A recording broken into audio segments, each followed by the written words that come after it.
Well, earlier we had, interview with international relations professor John Stremler. Tensions are very high on the border between Turkey and Syria. There's been widespread international condemnation of Turkey's action. However, the Turkish President Erdogan has warned that he will open the gates for Syrian refugees in his country to migrate to Europe. His country's military campaign is labeled an occupation. Turkey's ambassador to South Africa, Elif Olgun, is joining us now via Skype from Pretoria. Ambassador, thank you very much, Your Excellency, for your time this morning. Just an overriding question first, ma'am, and if you can, very briefly, what is Turkey hoping to achieve with this offensive? Well, good morning. Thank you very much for inviting me to this program so that I can have the opportunity to clear some of the unfortunate prejudices and unfortunately part of the Turkey bashing campaign. This is neither an offensive nor an intervention nor an occupation. Yes, this is a military operation and it has basically three aims. The first is to secure the Turkish borders, which is very legitimate, also stemming from the United Nations Charter, Article 51, where every country has the right to secure its borders. Currently, Turkey shares actually more than 800 kilometers of a borderline with Syria. Currently, the operation is being held in the park, which is around 400 kilometers of it. For more than 6 years now, we have been facing attacks, terrorist attacks towards the civilian populations in the borders who have been inhabiting in this area. So the first aim is to secure our borders.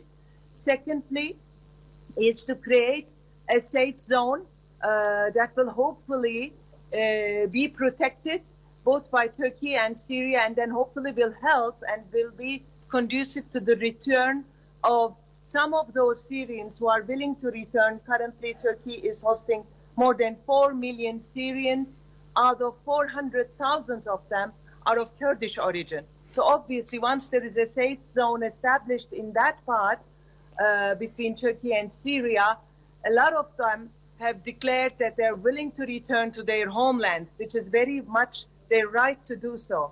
The third is to respect the Syrian territorial integrity. Turkey has no ambitions, no irredentist ideas.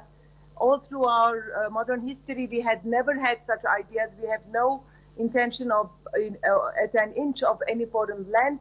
It's only with the idea of clearing the border from the terrorists and to secure it. So obviously the operation will continue as long as it takes, but we do hope that it will be a restricted operation to the clearance of the border from the terrorist threat. Okay. Ambassador, okay, sorry. I would have loved you to be in the studio so we could see each other. Now you're far away. We can't make eye contact. But please allow me to intervene here. Okay, no matter what you call this operation, already overnight we're hearing from France, Emmanuel Macron saying they are now concerned about humanitarian crisis. No matter how you look at that as well, there are other concerns about the growing risk with this operation of ISIS prisoners who've been in the hands of the Kurdish-led Syrian Democratic Forces escaping, and then the threat of terrorism growing. Well, in fact, exactly this is what I call the Turkey bashing campaign. It is not true. This is not true, and Turkey has made it very clear. And indeed, since the 4 days of the operation, I think we have proven to what we have said. The Daesh terrorists are staying in their places, and we are working on the rehabilitation program for their families. And obviously, indeed, the other organization, which unfortunately our ally and some of our partners had been arming and thinking that this terrorist organization will be fighting another terrorist organization, which is Daesh, did not prove to be correct. We know this very well as the people living in the region. Also, the Syrian government knows it very well, the Syrian regime, and the Syrian people know it very well. They are neither representing the Kurds of the region. They're just playing for their own interests, which is a terrorist interest, and to initially build their separatist state over there, which Turkey will never allow. apparently, and the reactions coming from our NATO allies and from our partners is indeed very frustrating, and they are not implying the truth on the ground. The Turkish forces, also proven with the previous operations, are utmost paying attention to the civilians, and there is a lot of evidence to the fact that given the prior operations held by other forces in the region and to the Turkish one, the civilian casualties are at minimum. Okay. Ambassador, finally, shouldn't your government and the President Erdogan be seeking a political solution? How many military operations have happened in recent history between Turkey and the Kurds, for example, and the problem persists? Shouldn't you be looking rather for a negotiated political settlement? We should look for, and indeed Turkey is maybe the only country who has been insistently telling the whole 6-7 years that there should be a political solution to the situation in Syria. Alas, there hasn't been any, because unfortunately the territory has been converted into a place where it is almost a great game is being performed.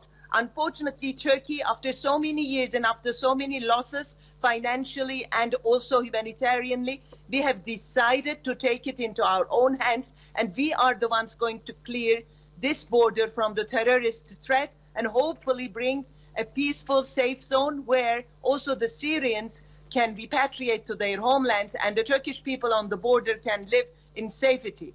Otherwise, obviously, our ultimate goal is for a political solution in Syria, which is going to benefit to all the people, but mostly to Syrians and the Turkish people, obviously.